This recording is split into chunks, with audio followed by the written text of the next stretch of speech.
You know, visit my brother here.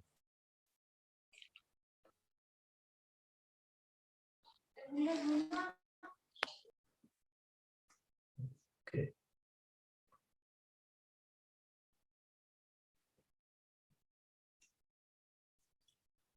You know. Are you still in Greece?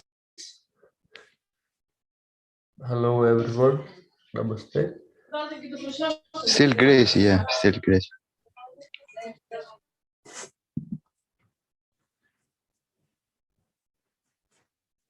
Hello, everyone. Please make yourself comfortable. As comfortable as you can be, because mind always makes life very uncomfortable. I have a couple of interesting questions today, which is we can cover and talk about. I'm going to use my phone to read them through because anybody is on Zoom have any questions?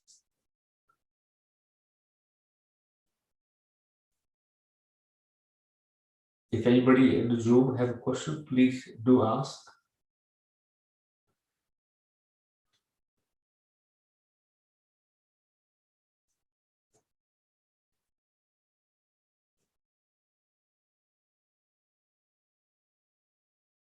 Some questions are absolutely not capable of being answered by me because they are just a normal chit chat.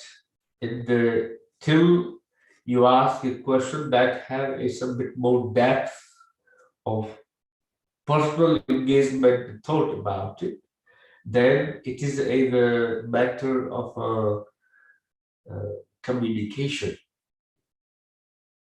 There's a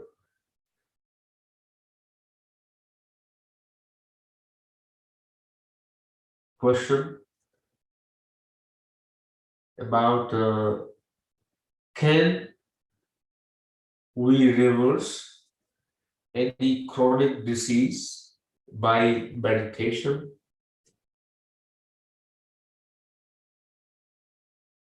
Guruji, God is one. I don't know if it is statement or is it question. Third question somebody asked, what is the purpose of life?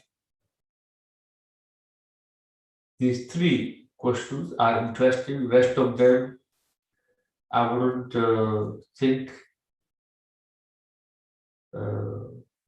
they can be any useful for any reason. Personal question, how old are you? It makes no difference. Where are you staying? Not make any difference, but it might be an interesting fact because stories are very important. So I think I might have answered that question last week, but person forgot not to listen to it. I live on earth. I live on earth in my body, and I may park my body in different locations. At present, is residing in London. Next one probably be in Germany. Then I might be in Croatia. Maybe back to London. Who knows? But most time, if you're looking for me, you will find me in my body. Other places, my idea maybe. For you, I might be on YouTube or a different place. So, other question I have is if we are new to meditation, how can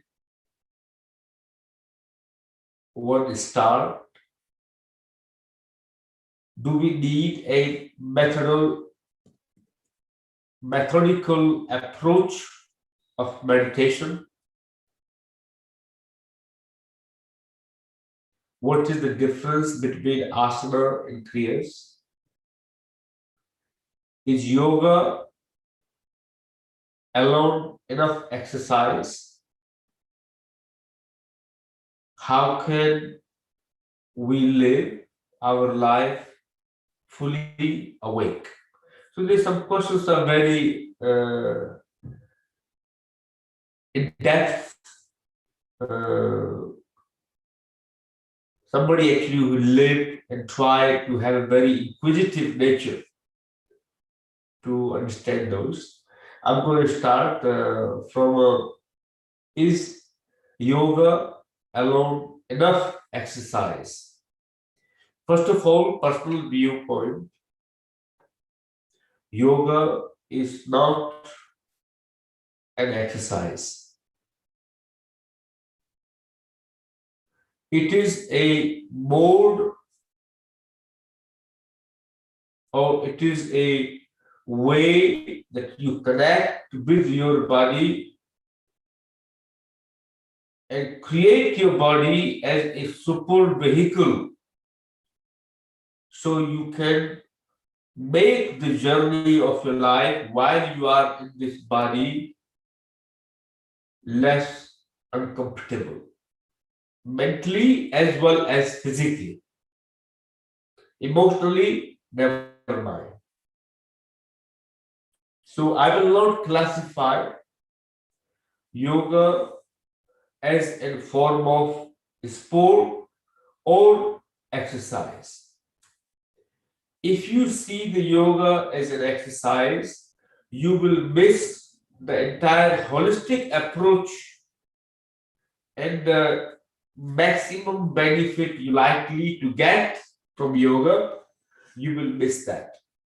You will only see yoga as a sport or exercise to get fit.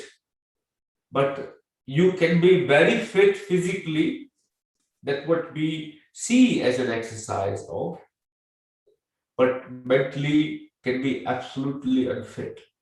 Emotionally can be absolutely unfit. You are mentally fit, physically fit, emotionally fit, but you are unfit for society. You are unfit for community. You are unfit for your own self, but despite you are perfectly fit. So, a personal opinion, yoga is not an exercise. Yoga is a way you live your life. The yoga is a way you connect with yourself. So you can materialize your existence in community to the maximum awareness of your existence, maximum awareness of love, maximum awareness of compassion, kindness, and live that life you have in your body with full awareness, with next to nothing discomfort while you passes through this lifetime using your materialized body. Yoga can become a good tool to keep you or give you that capability and give you that empowerment so you can celebrate your physical existence in the body. So if you looking from a physical exercise point of view, yes, yoga can be a complete, solely, wholly, complete exercise. If you're coming from the place of exercise, yes, it can be, depending what kind of yoga you are doing. If you're doing a circus yoga, that will make your mind circus as well. If you're doing yoga is to exhaust yourself, yes, it is not complete exercise. If you do yoga without awareness, yes, it is not complete exercise. If you do yoga to fool yourself, you tick the box that I have done exercise, but without engaging the entire body and being aware while you're engaging, yes, yoga will not be a complete exercise. only way, if your yoga practice, what you're talking about, probably most people doing asanas, not yoga. I will not call yoga if you are only bending your body, moving your body from shape to shape, or developing a flexibility only. Your aim is to stretch the body. You are not practicing yoga, you're practicing stretch and asanas to develop a how to be in the position. That is not yoga complete itself. Till your practice of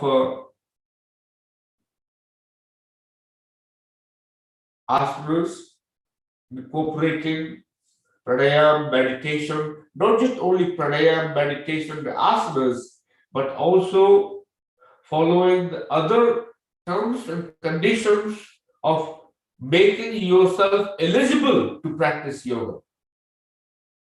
I know lots of yogis. They see yoga as an opportunity to lie to themselves or lie to other people to disguise behind. They tell you not to smoke, but they are smoking themselves day in, day out. No doubt. And in public, they see it, they hide the cigarette away or the beedi away. But if you have not learned to be truthful to yourself, at least, if you smoke, you smoke, who cares? Why do you need to hide it? If you have not developed the cleanness mentally or physically, yoga is not going to work. First part of yoga is develop shauch, cleanness in the heart, cleanness in the mind, cleanness in your stomach. Yoga requires a tap. Tap means purification, purification of your habit, purification of your senses, purification of your body, purification of your desires, purification of your mental and emotional limitation. Somebody can say you have a limitation because you're saying somebody is smoking is not qualified for yoga. But you're going to practice pranayama or yoga for the lungs, but still smoking, it is a hypocrite in one sense. So lots of things you need to make sure that when you practice yoga, it gives you ability to see yourself, it gives you a reflection ability. So there is your transmission or your ability to see yourself if there is no fog in the middle of the self-doubt or self-ashamed. Yoga can transform your shame, your guilt, to make your yoga practice a complete exercise for your emotional well-being, mental well-being, and physical well-being. Yes, yoga can be an independent, complete exercise if you do yoga properly. But as only the asanas can be a complete exercise, not really. Not for lifetime, but might be for the body, for that day, for that time. Can be. Reason lots of people's yoga is never become fruitful or transmitting their body or transforming their life because approach to yoga is wrong or they are not practicing complete yoga. So if you practice a right practice of yoga, yes, yoga can be a complete exercise or yoga can be a complete way of life. They say, I don't know who said that, but I heard many times, practice makes you perfect. I don't really agree with that. Practice can also make you perfect. If you practice in imperfection, the whatever you practice, your practice make you perfect in that way. If you practicing how to lie to yourself, it will make you perfect in self-lying and self-denial. If you practicing how to be lazy, you will find every reason how to be lazy, not to engage with the body. You will become a perfect in how to be lazy. If you practicing asanas with the minimum effort as possible, you will become perfect. You will train your mind perfect. That you will practice as little effort as possible. But if you practice with maximum awareness, precise alignment, yes, you will become perfect in precise alignment and developing the awareness and strength of the body. Practice does not make you perfect. Practice make you perfect in whatever your intention is aligned with. So you need to discover what yoga is and then make complete balanced practice of yoga to make it a solely exercise. But people say yoga is not cardiovascular, but try Prana Kriya yoga. You will find out. If you don't pass out to see stars within 20 minutes of practice, I guarantee you that much. But that will be again fight with your own body. You're pushing the beyond the limit of your nervous system, or you are exhausting your respiratory system. So there is a limit to it. So Prana Kriya yoga can be a good complete practice because it has a combination of entire physical anatomy and physiology engagement is there, as well as your spiritual and mental stamina evolution there too. So try Prana Kriya yoga. Somebody asking, where should I start practicing yoga? Try at Prana Kriya yoga. That can be your starting point. That might scare you or may motivate you to practice. If not, try Himalayan yoga. You don't know where to start, with who to start. There's a couple of videos on YouTube. I think last year, a couple of years back, watch them and practice from there. So, can yoga be a whole exercise? So it can be or it can't be, depending what you are practicing and what is the intention behind the practice is. That's the question one. I will go for the next question.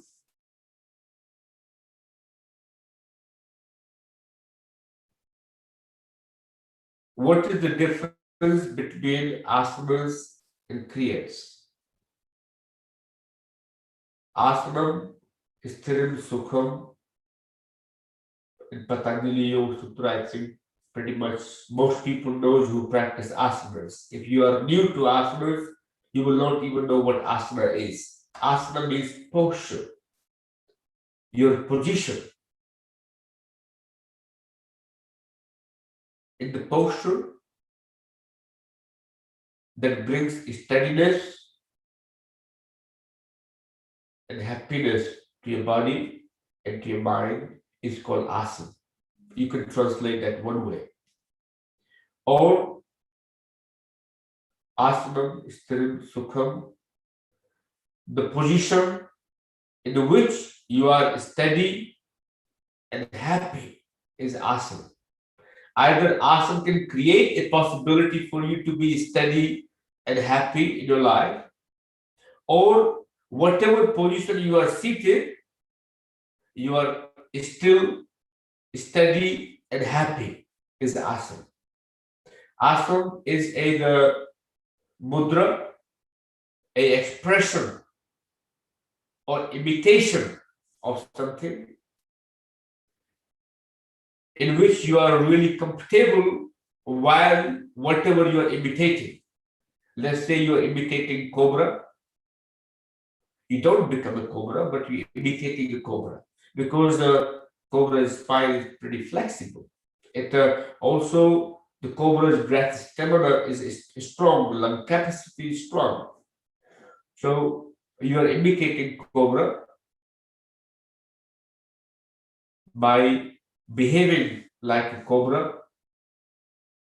That can be an asana, but can also be classified as a mudra. Previously, what we call them nowadays asana, they actually we used to call imitation, they used to be called mudra, a gesture of something. Asanas were very few in which you can remain comfortable and still a long period of the time. That was classified as a asana. The rest of them was classified as a mudra. So Kriya is a process. Kriya is a process. Whatever you are doing or whatever is happening, you are aware of that process. Mentally, you are aware. Physically, you are aware. And process means there's continuity in there. There's a motion involved in the practice. Asana is still, steady. Kriya is a process. So you are mentally observing, you're observing the process of your entire body movement, energy movement, how you're feeling mentally. But in asana, you try to hold that motion. You are not making any motion, but you're holding yourself very still physically. And also try to bring the energetic motion to a stand still as well. But in a Kriya, you are not doing that. You are only being mindful of that and incorporating and giving a bit more influence to it to pass the energy from it. That's the difference between Kriya and Asana. Kriya is a continuity of something, there is no full stop to it. In progress. Asana is a full stop where everything ends with you in your body, mentally or physically. But Kriya is reflect, is continuity. There is no full stop. It's journey. Keep going.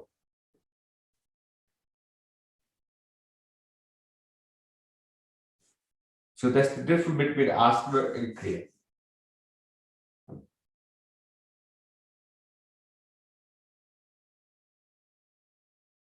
If we are new to meditation,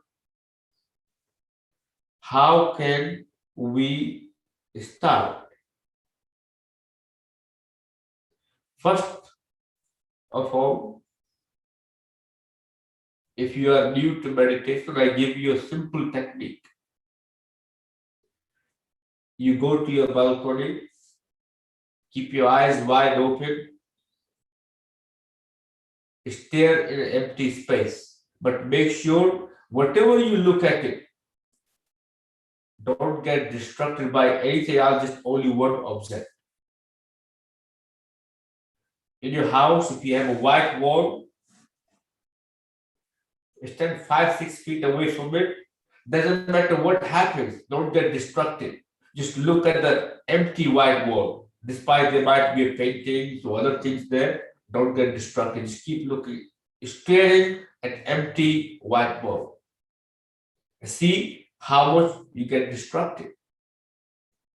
It is, let's say you make it a focus that you are walking down the street. Your awareness is just only walking down the street. You are not doing window shopping. You are not looking at anybody else who's passing beside you, who's wearing what car is driving beside you, and where are you, what is happening. Only awareness of walking. And every step you take is you are literally aware of each step. As your foot is coming up, you're aware of it. You mentally, energetically, physically available to that one step you are about to take. That can become your starting point. If not,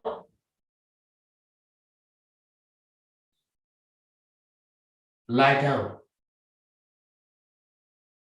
Just watch your belly going up and down, but make sure your mind or your thought process does not go anywhere. Literally observe the breath process, how your stomach is moving up. Now, when the stomach is going down, you feel the rise and fall of it. Do nothing. But what happens when you talk about meditation? Mind automatically goes extraordinary mystical powers. You are not going to have them. You can imagine as much as you like. Till you properly meditate, till you actually drop that you are meditating. And by the time you reach there, there is no desire for mystical powers and there is no use of them. Why do you need mystical powers? The miracle, your very existence itself a miracle. So, how one should start meditation? I gave a starting point. Do we need a methodical approach to meditation? Yes, indeed, you need. You need an effort. If you want to navigate the water, rainfall happy, we don't navigate the water where you like it to be. Otherwise, you do not need to meditate. Meditation is actually a waste of time. If your mind is already aligned, you have reached. If Buddha trying to meditate, yes, that will be a waste of time. Till you become a Buddha, meditation is required. Meditation is a necessity. You need a methodical approach to meditation till your monkey mind or the wild elephant mind is not being tamed. You need a methodical approach. Till your mind accepts you, who you are, till your mind accepts you without questioning your inner quest. You need a methodical approach. Till your mind stops lying to you and try to find a reason not to meditate, you need a methodical approach. Till your mind stops doing window shopping, you need a methodical approach. Sometimes I will even say dictatorship over your mind, but friendly one, with loving, with caring, not telling your mind off, not punishing your mind off, but giving a little love to it.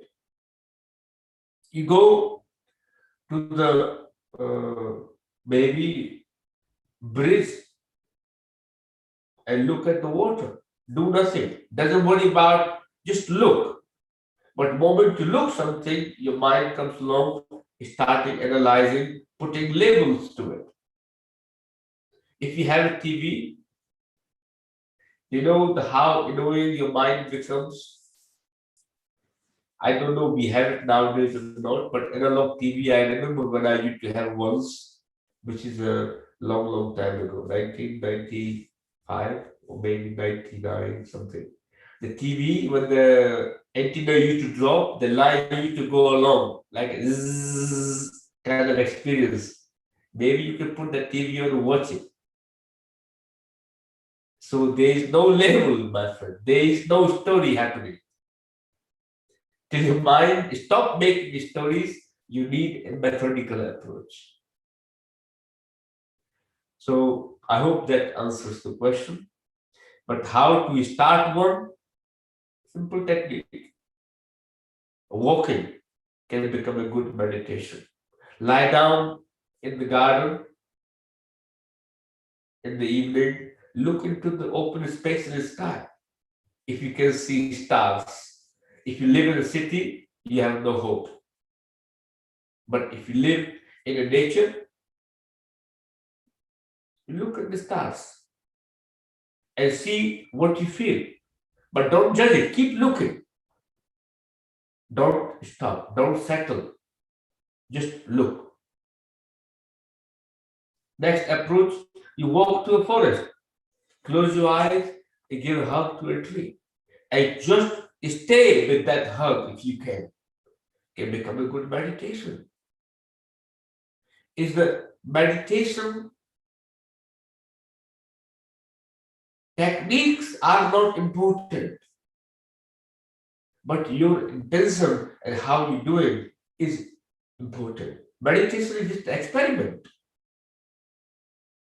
Sometimes you can be doing for you, maybe sitting quietly, looking at third eye may work. Somebody may spend lots of time looking at third eye, may never work. Somebody might get into meditation with a good slap behind the back. You can transcend into meditation. Sometimes the drop of the water on the head can transcend you into meditation. Sometimes looking at a beautiful flame can transcend your meditation. Sometimes even your pure bliss Buddha appear in front of you and tells you, please go into meditation. You may never get into meditation.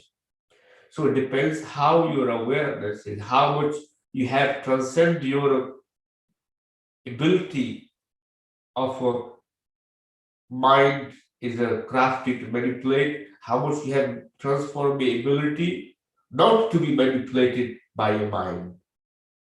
Till you reach that approach, methodical approach is needed.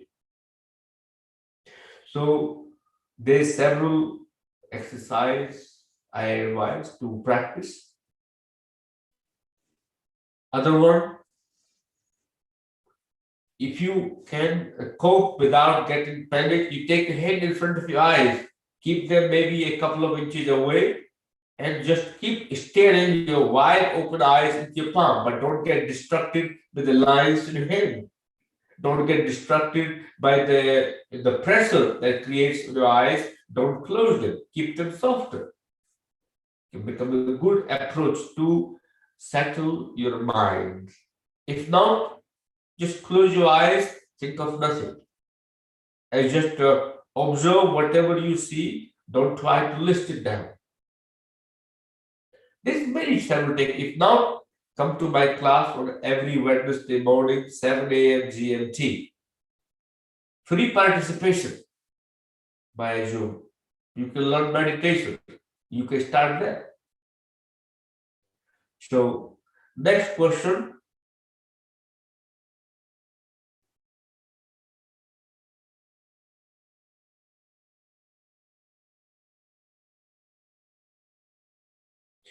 Please, if somebody have any question on YouTube or Zoom, I would like somebody to read it through because I can't reach that far. Yeah, Yogi, you did. You received 2 questions on YouTube. One is, how often should we practice yoga? Every day. You practicing yoga, you should practice yoga every day. You eat food every day. You eat food every day. You take shower every day. You brush your teeth every day. Your yoga body gets contaminated or toxified every day when you eat food, when you're engaging with the senses, your body accumulating toxicity. Yoga is a process of purification. So yoga should be practiced every day. If you're practicing only once a week, you are not going to progress. You might have progress a little bit, but not too much. So I will recommend, make yourself a promise. The day you don't practice yoga, you are not going to eat food. I guarantee your mind will make sure that you find the time to practice yoga. So you should practice yoga every day. Now say, well, I can't, what time, morning, afternoon, evening, any time when you can find a time. If you get wrapped up with the time constraint, you will find an excuse not to do it. But you do it first thing in the morning, it's out of the way, done. Otherwise, you will delay. You will find a reason why not to practice by the time in the evening, I'm too tired, I want to go to sleep. That will be excuse. So early morning, get out of bed half hour early, an hour early. It's not how long you should practice. At least you can do 20 minutes, 30 minutes, 1 hour, whatever your capacity is. You start, but must do it every day. And next question. The second question on YouTube tonight, what can I do to stop my hair from falling out? I have severe bald spots. Can meditation help? Meditation makes you bold. If you have listened to my previous videos, meditation makes you bold. But I still have my hair, but depend what meditation you're doing. If your body has toxicity and you have blockage of energy, not able to channel, and you meditating, it can make the hair fall. Also, if you are practicing, your diet is clean, lifestyle is clean, temperamental is also balanced. You're not like a really agitated, stressful person and trying to meditate, trying to suppress it. Heat is rising up into the head, but you have no way to channel it, putting all the effort into third eye or into the crown. You may feel a issue because you're stressing your nervous system, not calming your nervous system. Sometimes you go into meditation with the expectation you create so much stress to your nervous system because you are goal orientated. Any goal to achieve is bound to be creating a stress. If your meditation is not goal orientated or goal bound, you just being with the meditation or being with yourself. If you reach your mind, reach into the state of meditative state, or not reach into the meditative state, you are not stressed about it, or you are not actively forcing yourself to creating anxiety or stress to your nervous system. That will be very useful. But if your meditation becomes a source of stress for you during the meditation, but you may not be aware of it, that can have a negative impact as well. So I will recommend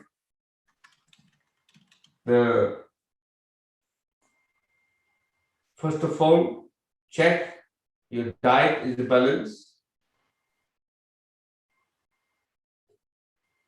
Your health is good. If you don't have any chronic water-related issues in the body, you drink enough water, massage your good skull regularly, do an inversion, exercise regularly, have a nutritious, healthy lifestyle, and that can actually affect your hair. But if you have a stressful life, reduce the stress. Meditation can't help itself only. But sometimes when you stress, you put in meditation, you put in more stress. First, learn to relax the body. And when you go to meditation, if you're a stressful person, you want meditation so badly, you create more stress. If you're a stressful person, practice Pranayama to calm the nervous system. I will recommend Pranayama for a stressful person, not meditation. I will recommend relaxation to the nervous system, not meditation. So make sure the practice you are doing is not creating any stress on your nervous system or mental stress increasing because you want it so badly. So few other things, not just only meditation, overall evaluation of lifestyle, diet, practice, and the meditative approach to it, and some other substitute along with it to help your meditative practice can be very useful. And is that enough?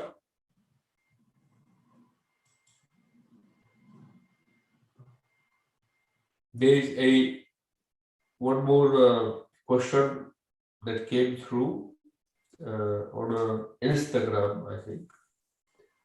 Guruji, God is one. I don't really know about God much. If you ask me about myself, I will be better able to answer you. But God, if you can define me what God is, I might be able to help you. They say, Ekam Satya Baudam Pantha. Ekam Satya Baudam Pantha. There is many paths to reach to a one truth. What that truth is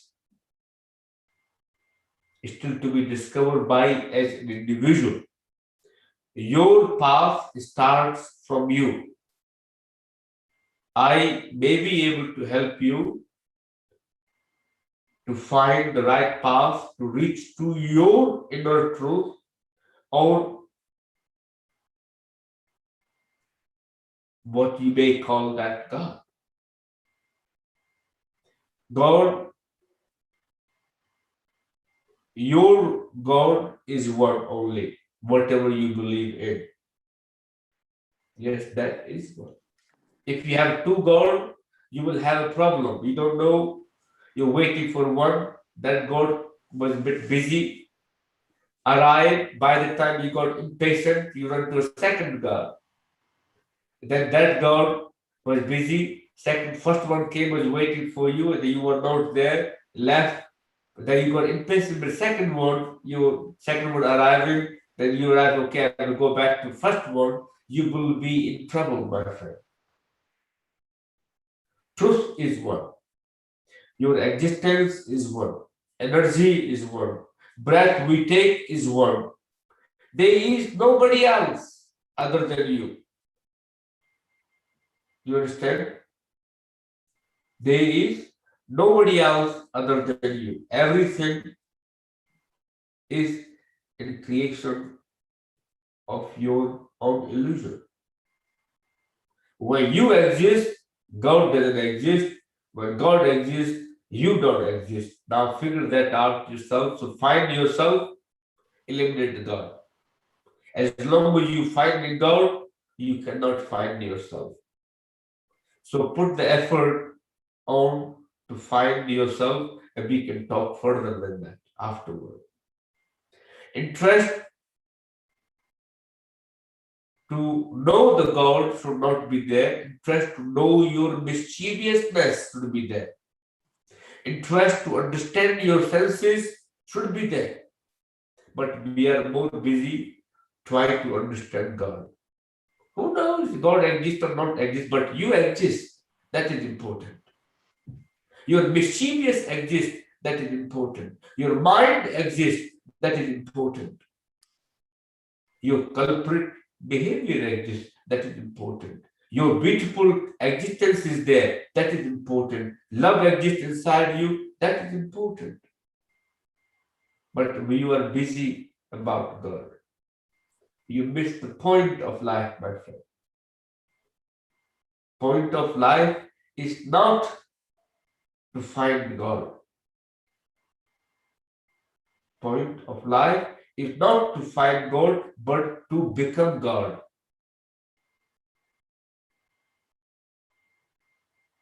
That you may call it Jesus, that you may call it Buddha, that you may call it Atma, that you may call it Paramatma, you may call it soul, that may you call it Jiva, whatever you want to call it, or spirit. Understand yourself is the purpose. The next question was, the God is one. Yes, absolutely. only one. You may see it different ways depending what glasses you are wearing. Like there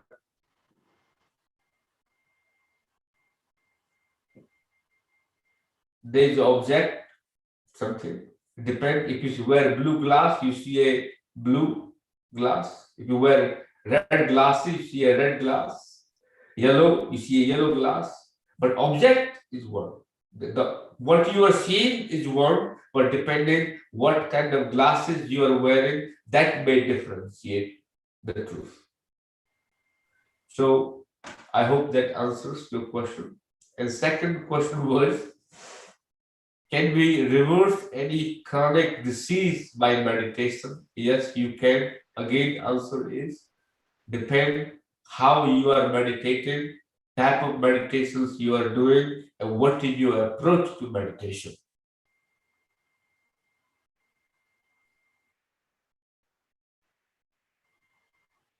What is the purpose of life? Which I already answered. Purpose of life is to understand yourself, to reach moksha, not mukti, not liberation. At present, I think we run out of the time. I keep this question for next week. What is the purpose of life? Anyway, thank you. I hope you enjoyed our discussion and discourse. That's enough for today. Namaste. The Sangha will remain on YouTube. You can share it with your friends, families, watch it again. If you have any questions, reach out to me. Meantime, if you are first time, subscribe it, ring the bell, you stay in touch all the time. If you're looking for meditation, join on Wednesday, 7 a.m. UK time.